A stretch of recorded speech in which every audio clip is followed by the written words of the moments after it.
Hello, hi, welcome and welcome back to Nachini Life.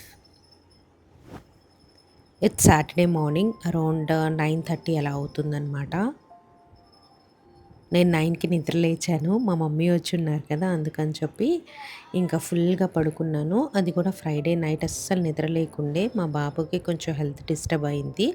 అందుకని చెప్పి తనతో పాటు ఉండి తనకు కూడా నిద్ర రాకపోతే తనతోనే అలా మెలుకొని ఉండాల్సొచ్చిందనమాట.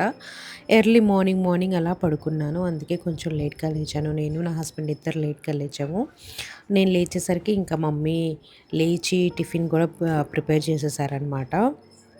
ముందు రోజే ఇడ్లీకి నానబెట్టేసారు. నన్నడిగారనమాట, "ఏం బ్రేక్‌ఫాస్ట్ తింటావు?" అంటే, మేమందరం ఇడ్లీయే ఇష్టంగా తింటాం అని చెప్తే, ఇంకా ఇడ్లీకి నానబెట్టారు. నేను చేసిన ఇడ్లీకి, మా మమ్మీ చేసిన ఇడ్లీకి చాలా టేస్ట్‌లో డిఫరెన్స్ ఉంటుంది. సేమ్ ప్రొసీజరే ఫాలో అవుతాను నేను కూడా. మరెందుకలా అవుతుందో నాకు తెలీదనమాట. చట్నీ కూడా ప్రిపేర్ చేసేసారనమాట. మా మమ్మీని అదే అడుగుతున్నాను. నేను చేస్తే ఈ చట్నీ టేస్ట్ కూడా ఇలా రాదు, ఇడ్లీ టేస్ట్ కూడా ఇలా రాదు అంటే మా మమ్మీ అన్నారు, "తను ఒక కప్పు మినపప్పుకి 3 కప్పుల రవ్వ వేస్తారంట. నేనైతే 2 కప్పులే వేస్తాను. మేబీ అక్కడ డిఫరెన్స్ ఉండొచ్చు."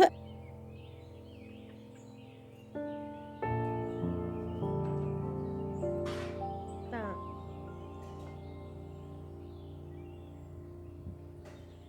मैं सीधा भूनती नहीं क्यों? ఇడ్లీ చేసిన ప్రతిసారి మా అత్తగారికి కూడా పంపిస్తాను గదా! అదే నా హస్బెండ్ అయితే మార్నింగ్ లేచి ఇంకా పాచడం. తనకి బ్రేక్‌ఫాస్ట్ ఇచ్చి రావడానికి వెళ్లారు. నేను తినేస్తున్నాను. బాగా ఆకలేస్తుందనమాట.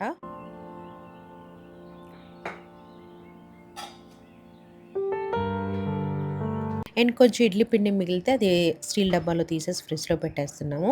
నెక్స్ట్ డే ఇడ్లీ పిండితో అట్టు వేసుకుంటాము. నాకు ఫస్ట్ డేనే ఇడ్లీ నచ్చుతుంది. అదే పిండితో సెకండ్ డే ఇడ్లీ నాకస్సలు నచ్చదు. ఎందుకో మమ్మీ కొంచెం ఇట్లా పెట్టు పులిసిపోయిన లాగా అనిపిస్తదనమాట. దాంతో నేను ఇడ్లీ అసలు తినలేను.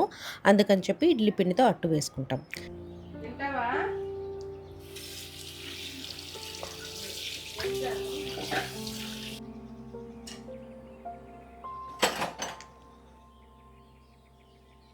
ఇంకా టీ కూడా రెడీ అయిపోయి మార్నింగ్ 10 కల్లా మా బ్రేక్‌ఫాస్ట్‌లన్నీ గూడా అయిపోయాయన్నమాట. ఇంకా వంట మొదలుపెట్టాలి. ఈరోజు సండే కాబట్టి ఏదో ఒక నాన్ వెజ్ అయితే చేసుకుంటాం.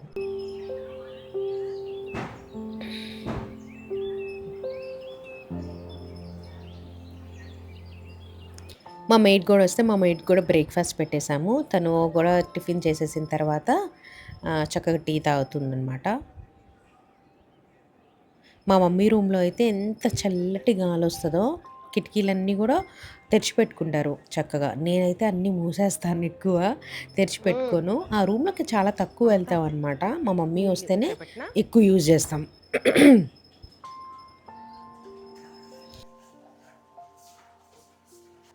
నాన్ వెజ్ కాబట్టి మసాలాలన్నీ ప్రిపేర్ చేసుకొని పెట్టుకుంటాను. నేనైతే మార్నింగ్ లెగవగానే సండే రోజు ఫస్ట్ మసాలా గ్రైండ్ చేసి పెట్టేసుకుంటాను. ఎందుకంటే ఒక్కొక్కసారి పవర్ పోతుంది. ఎప్పుడైతే నాకు కావాల్సొస్తదో అప్పుడే పవర్ ఉండదనమాట.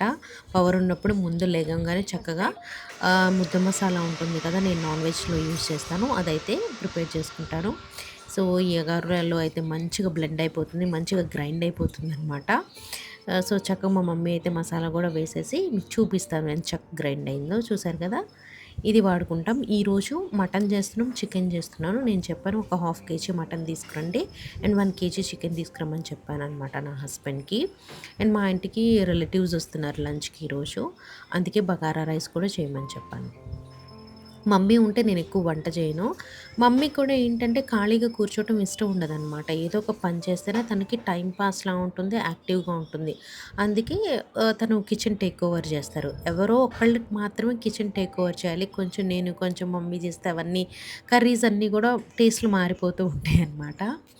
అండ్ మా మెయిడ్ అన్నందుకు చాలామంది నాకు నెగెటివ్ కామెంట్స్ పెట్టారు. నేను కావాలని అలా ఏమననండి. ఆటోమేటిక్‌గా నాకలా వచ్చేసింది. మెయిడ్ ఎందుకంటున్నారు? హౌస్ హెల్ప్ అనొచ్చు కదా! అన్నట్టు అన్నారు. ఏదో నేను డిఫరెన్షియేట్ చేస్తున్నాను మా మెయిడ్‌నన్నట్టు. తన పేరు చెప్తున్నానిప్పుడు. మా హౌస్ హెల్ప్ నేమ్ మమత. ఈసారి నుంచి ఏమైనా చెప్పాలైతే మమత అని చెప్తాను. ఓకేనా? తనొచ్చేసి ఫస్ట్ బట్టలన్నీ కూడా నీట్‌గా మడత పెట్టేస్తదనమాట. మడత పెట్టేసిన తర్వాత ముందు రోజు కడిగిన గిన్నెలుంటాయి కదా! అవన్నీ కూడా ఎక్కడి నుంచి తీసినాయో అవన్నీ కూడా చక్కగా సర్దేస్తది అల్మారాలో. మా బాబుకి ఇడ్లీలు కూడా రెడీ అయిపోయాయి. చిట్టి చిట్టి ఇడ్లీలనమాట. తను చట్నీ తినడు కాబట్టి కారప్పొడి తింటాడు. ఇడ్లీలో నెయ్యేసినా కూడా తినడు. ఇంక అందుకే అలాగే తినిపిచ్చేస్తూ ఉన్నాను. మమత చూసారు కదా! చక్కగా ఇలా టేబుల్ మీద పెట్టుకొని నీట్‌గా మంచిగా ఇలా మడతలు పడతది. నేను ఎవరి బట్టలు వాళ్ళవి కబోర్డ్‌లో పెట్టేస్తానింక. మా ఇంట్లోనే తనకి పని 1 అవర్, 1 ½ అవర్ పడతదనమాట.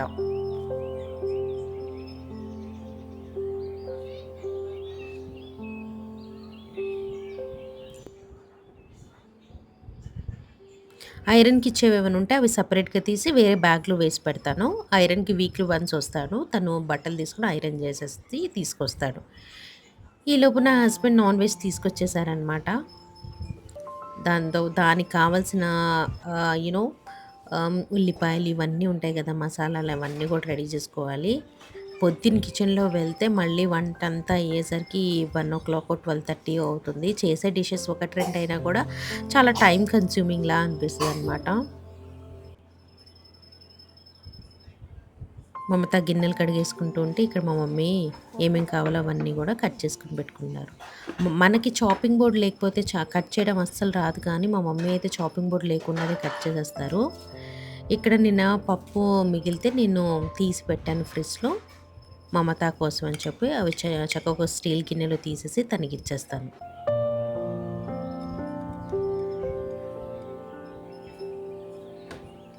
పాత హైదరాబాద్.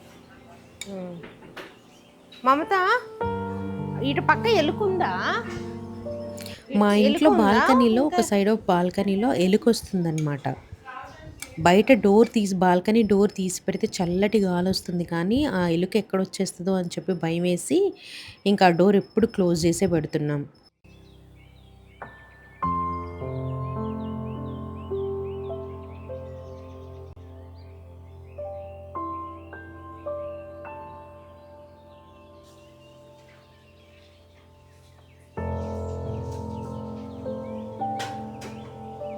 బగారా రైస్‌లోకి ఇలా పొడుగ్గా కట్ చేసుకుంటారు ఆనియన్స్. అదే కర్రీస్‌లోకైతే చిన్న చిన్నగా తరిగేస్తారు.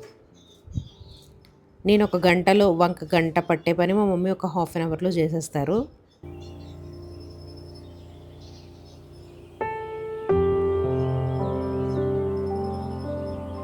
మా బాబుకి కొంచెం బాగోక నేను హాస్పిటల్‌కి తీసుకెళ్ళాను. హాస్పిటల్‌లో ఎంతమందున్నారో, చిన్న చిన్న పిల్లల్ని ఐసీయూలో పెట్టున్నారో, అసలు చూస్తేనే ఏదో రకమైన భయమేసిందనమాట. నాకు హాస్పిటల్స్‌కెళ్ళాలంటే, నార్మల్ చెకప్‌కెళ్ళాలన్నా కూడా ఎందుకో ఆ ఎన్విరాన్మెంట్‌ని చూస్తే కొంచెం బాధగా, భయంగా ఉంటుంది. అలాంటిది నిన్న చూసేసరికి ఇంకా భయమేసింది. ఎప్పుడైనా ఏజ్ పెరిగే కొద్దైనా మన హెల్త్ బావుండాలంటే ఇంట్లో కుక్ చేసుకునేవే తినాలి. బయట ఫుడ్ అవాయిడ్ చేయాలి. కొంచెం హెల్తీగా తినాలి అని చెప్పి అనిపించింది. ఆ టైంలో అయితే నాకలా అనిపించింది.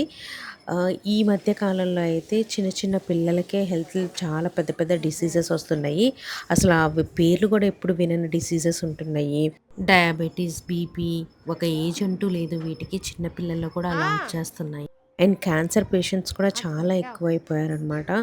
ఒక్కొక్కళ్ళ స్టోరీ వింటుంటే చాలా భయమేస్తూ ఉంది. అండ్ ఐటీ జాబ్ వాళ్ళకేంటంటే కంటిన్యూస్‌గా కూర్చునే వర్క్ ఉంటుంది కదా! అలా కూర్చొని, కూర్చొని కూడా బ్యాక్ పెయిన్స్ ఎక్కువైపోయి యూ నో చాలా ప్రాబ్లమ్స్ వస్తున్నాయి. రీసెంట్‌గా మా ఆఫీస్‌లో ఒకళ్ళకి సర్జరీ చేయాల్సొచ్చింది. 3 మంత్స్ బెడ్ రెస్ట్ కూడా అంట. అంత పెద్ద ప్రాబ్లమాటిక్ అయింది. కనీసం ఆఫీస్ ల్యాప్‌టాప్ బ్యాగ్ కూడా మోయలేని పరిస్థితిలో వచ్చారనమాట. చాలా జాగ్రత్తగా ఉండాలనిపిస్తుంది. అలాగే లాంగ్ ట్రావెల్స్ చేసే వాళ్ళకి కూడా చాలా ప్రాబ్లమాటిక్ అవుతుంది. హెల్త్ చాలా ఇంపార్టెంట్. డబ్బులు సంపాదించుకోవచ్చు కానీ దానికన్నా ముఖ్యంగా మనం హెల్త్‌ని బాగా చూసుకోవాలని చెప్పి అనిపిస్తుంది.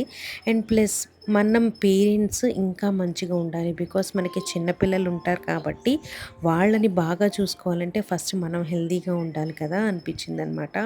పిల్లలకి ఏదన్నా చిన్న దగ్గు, జలుబు, ఫీవర్ ఏదొచ్చినా కూడా అసలు నేను తట్టుకోలేననమాట. I can't take it. దానికన్నా అది రాకుండా ఉండేలా చూసుకోవటం బెటర్ అనిపించింది. బెస్ట్ ఆప్షన్ కూడా. అండ్ అందులోనూ పెద్ద హాస్పిటల్స్ ఎలా ఉంటున్నాయంటే చిన్న ఒక ఫీవర్, జలుబు అని చెప్పి హాస్పిటల్‌కెళ్ళినా కూడా దానికి పెద్ద పెద్ద మెడిసిన్స్ ఏవేవో రాసేస్తారు. ఐసీయూలో పెట్టేస్తున్నారు. సెలైన్స్ ఎక్కేస్తున్నారు. అదంతా నిజమో కాదో ఐ డోంట్ నో గానీ ఇంత పెద్ద ప్రాసెస్ చూస్తే పిల్లలు పానిక్ అయిపోతారు కదా! అసలు ఎందుకలా చేస్తారో అనిపించట్లేదు. చిన్న చిన్న హాస్పిటల్స్ బెస్ట్ అనిపిస్తుంది నాకైతే. అలా ఉంది బయట సిట్యుయేషన్స్. అందుకే అందరం హెల్త్ జాగ్రత్తగా పెట్టుకుందాం. హాస్పిటల్స్‌కి వెళ్ళే పని లేకుండా చూసుకుందాము. ఇక్కడైతే మమ్మీ చక్కగా చికెన్ క్లీన్ చేస్తున్నారనమాట. మేమైతే వెనిగర్ వేసి క్లీన్ చేస్తాము. పసుపు వేసి క్లీన్ చేసుకోవచ్చు. పసుపు, ఉప్పు, అదర్‌వైజ్ వెనిగర్ వేసి క్లీన్ చేసుకుంటే నీసు వాసన అనేది ఉండదు. మా మదర్ అయితే ఒక 4-5 టైమ్స్ అయితే ఇక్కడ క్లీన్ చేస్తూ ఉన్నారు. అండ్ ఈ జల్లెడ గిన్నె ఉంది కదా! అందులో వేసి పెట్టుకోండి. చాలా సార్లు చెప్పాను. అందులో వేసి ఒక 15-20 మినిట్స్ పెట్టామనుకోండి చికెన్‌లో నుంచి ఇంకా నీరు వచ్చేస్తుంది. ఆ నీరు మొత్తం పోతే మనకి నీసు వాసన అనేది అస్సలు ఉండదనమాట. ఆ గిన్నె ఎక్కడ తీసుకున్నారని కూడా అడిగారు. ఆ ప్లాస్టిక్‌ది. అది నేను డీమార్ట్‌లో తీసుకున్నానండి. మీకు ఈజీగా దొరికిపోతుంది. నేను స్టీల్‌ది కొందాం కొందాం అనుకుంటున్నాను కానీ మర్చిపోతూ ఉన్నాను. స్టీల్‌ది ఒకటి కొనుక్కోవాలి.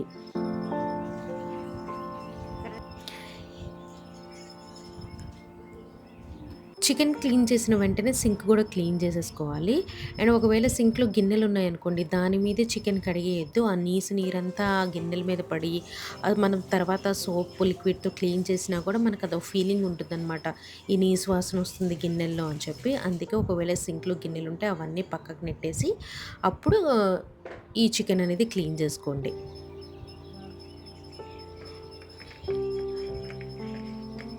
ఇప్పుడు ఒక్క డ్రాప్ ఆఫ్ వాటర్ కూడా రాలేదు చూసారా? స్ట్రెయిన్ చేసి స్ట్రెయినర్‌లో వేసి పెడితే. ఇప్పుడు ఉప్పు, పసుపు, కారం వేసేసి, పెరుగు వేసేసి చక్కగా కలిపేసి పెట్టేస్తారు. అల్లం వెల్లుల్లి పేస్ట్ అయితే ఇప్పుడే వేయరనమాట. తర్వాత కుక్ చేసేటప్పుడు వేస్తారు. మా మమ్మీ మ్యారినేషన్‌కి ఏమి అలా పెట్టరనమాట. ఒక 30 మినిట్స్ అలా ఏమి ఉంచరు.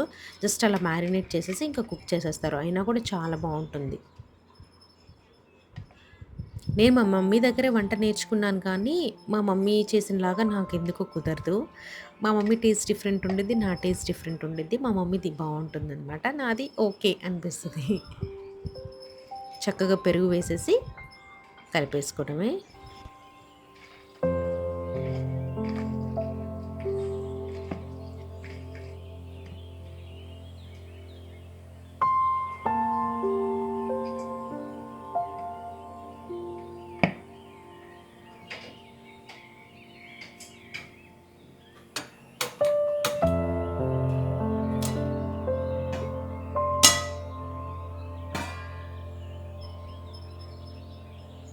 ఫస్ట్ అయితే చికెన్ కుక్ చేసేస్తున్నారు. ఇలా సన్నగా తరిగిన ఉల్లిపాయలు ఉన్నాయి కదా! అందరికీ తెలిసిన రెసిపీయే. బట్ అక్కడ ఏం చేస్తున్నారో చెప్తున్నాను.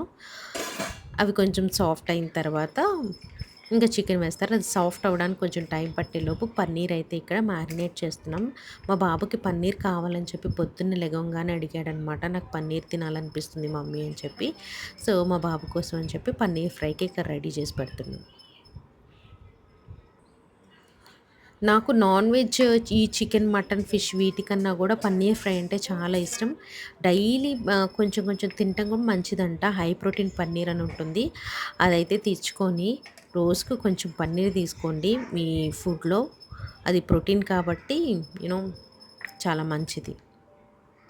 అండ్ ఈ ట్రూ చిల్లీ వల్ల కారం అయితే నాకెంత బాగా యూజ్‌ఫుల్ అవుతుందో, ఒకళ్ళిద్దరు నన్ను అడిగారు, మీరు వాళ్ళ డీటెయిల్స్ ఏమి ఇవ్వట్లేదు అని చెప్పి. నేను కావాలంటే కింద డిస్క్రిప్షన్‌లో యాడ్ చేస్తాను. లేకపోతే ఇక్కడ స్క్రీన్ మీద వాళ్ళ వాట్సాప్ నంబర్ యాడ్ చేస్తాను.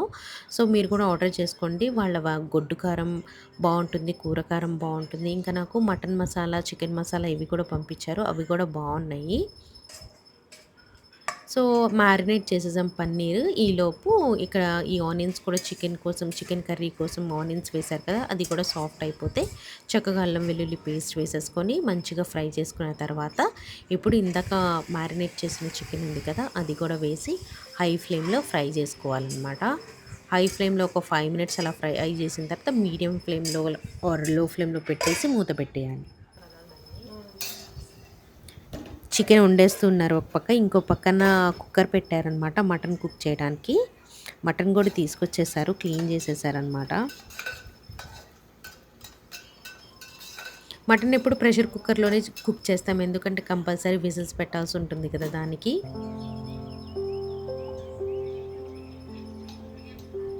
చాలాసార్లు ఈ రెసిపీస్ అన్నీ చూపించాం. మా ఇంట్లో ఏదైనా స్పెషల్ ఎవరైనా గెస్ట్‌లు వస్తున్నారంటే ఇంకా మటన్, చికెన్ ఈదర్ బిర్యానీ లేకపోతే బగారా రైస్ తింటాం. బక్రీద్ కోసం అని చెప్పి అప్పుడు బిర్యానీ తిన్నాం కాబట్టి అస్సలు తినాలని లేదు. అందుకని ఈరోజు బగారా రైస్ చేస్తూ ఉన్నాము.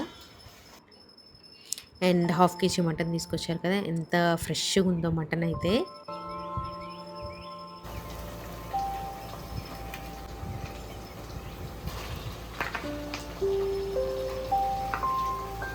మా మమ్మీతో ఏం రెసిపీస్ చూడాలనుకుంటున్నారో నాకు కమెంట్ సెక్షన్‌లో చెప్పండి. చేసి చూపిస్తాను. మొన్న షార్ట్ వీడియోలో ములక్కాయ కర్రీ షార్ట్ వీడియోలో పెట్టినప్పుడు గూడా నేను ఈ మాట చెప్పాను. నాకు చెప్పారు కీమా కర్రీ కావాలి అని అడిగారు.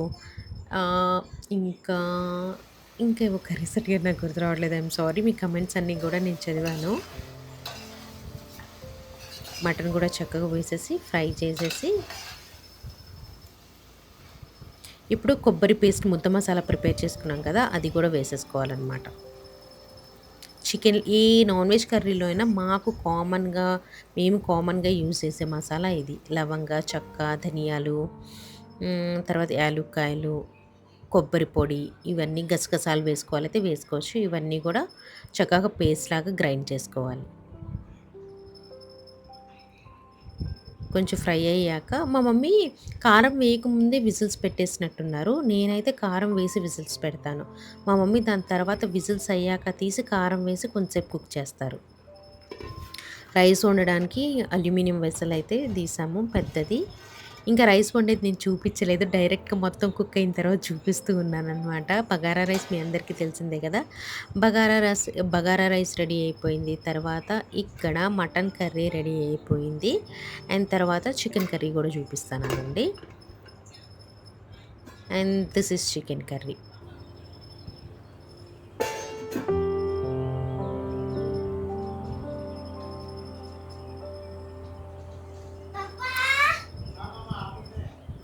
మా అత్తగారికి కూడా ఈరోజు నేను లంచ్ చేసుకోవద్దు, ఏం కుక్ చేసుకోవద్దు, నేను పంపిస్తానని చెప్పాను. మా అత్తగారికైతే ఒక బాక్స్‌లో తీసి పెడుతూ ఉన్నాను.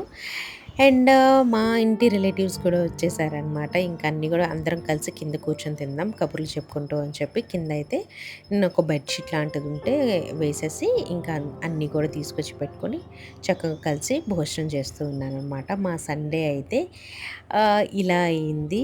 అండ్ హోప్ ఈ వీడియో మీ అందరికీ నచ్చింది అనుకుంటున్నాను. అండ్ నా వీడియోకి కొంచెం మంచిగా లైక్ చేసి కమెంట్స్ చేసి త్వరగా 1,00,000 సబ్స్క్రైబర్స్ అయితే I'm so so so happy. నేను 1,00,000 సబ్స్క్రైబర్స్ అవ్వాలి అని చెప్పి గబగబా ఏదో ఒకటి తీసేసి పెట్టేసి అయిపోవాలని చెప్పి ఏమనుకోవట్లేదు. టైం వస్తే అదే అవుతుందని అని నమ్ముతున్నాను. అండ్ మీ సపోర్ట్ కూడా కావాలి కాబట్టి ప్రతి వీడియోకి నేను జస్ట్ అడుగుతానన్నమాట. త్వరగా అయిపోతే హ్యాపీ అవుతాను కదా అని చెప్పి. అండ్ జూన్‌లో నా బర్త్‌డే ఉంది. నా వెడ్డింగ్ యానివర్సరీ ఉంది. నా హస్బెండ్ బర్త్‌డే ఉంది. అట్‌లీస్ట్ జూన్ ఎండింగ్ కన్నా 1,00,000 అయితే నాకు చాలా ఆనందంగా ఉంటుంది. అసలు ఎందుకో 98,000 తర్వాత నుంచి కదలట్లేదు. మేబీ నా వీడియోలో ఏదన్నా మిస్ అవుతుందా? బోరింగ్ అనిపిస్తుందా? లేకపోతే యూనో మరి ఏం మిస్ అవుతుంది? లేకపోతే యూట్యూబ్ ఆల్గోరిథం అలా ఉందో నాకు అర్థం కావట్లేదు కానీ 98,000 దాకా బాగా వచ్చి లాస్ట్ 2,000 అసలు చాలా చాలా స్లోగా నడుస్తుందనమాట. హోప్ ఇది త్వరగా 1,00,000 అవ్వాలనుకుంటున్నాను. అండ్ అలాగే నా ఇన్‌స్టాగ్రామ్ గురించి ఇంక చెప్పనవసరం లేదు. అసలు 47,000 నుంచి 49,000కి ఫాలోవర్స్ రావడానికి నాకు మంత్స్ పట్టింది. అది అలా స్ట్రక్ అయిపోయిందో ఏంటో నాకు అర్థం కావట్లేదు. అట్‌లీస్ట్ 50,000 అవ్వాలి. 49,000 నుంచి 50,000 అవ్వడానికి ఇంకెన్ని మంత్స్ పడతాయో. నా టార్గెట్ అయితే ఈ ఇయర్‌కి యూట్యూబ్‌లో 1,00,000 సబ్స్క్రైబర్స్ కావాలి. ఇన్‌స్టాగ్రామ్‌లో 50,000 ఫాలోవర్స్ అవ్వాలి అనుకుంటున్నాను. ఎంతవరకు రీచ్ అవుతానో నాకు తెలీదు. యాహ్! అదే నేను చెప్పాలనుకుంటుంది. అండ్ మీకు వ్లాగ్స్‌లో ఎలాంటి కంటెంట్ చూడాలనుకుంటున్నారనేది కూడా నాకు కమెంట్స్‌లో చెప్పండి. So that I'll try to include all those kind of videos. Yeah! That's it for the video. మళ్ళీ ఇంకొక కొత్త వీడియోతో మీ ముందుంటాను. Until then bye bye. Take care. See you soon.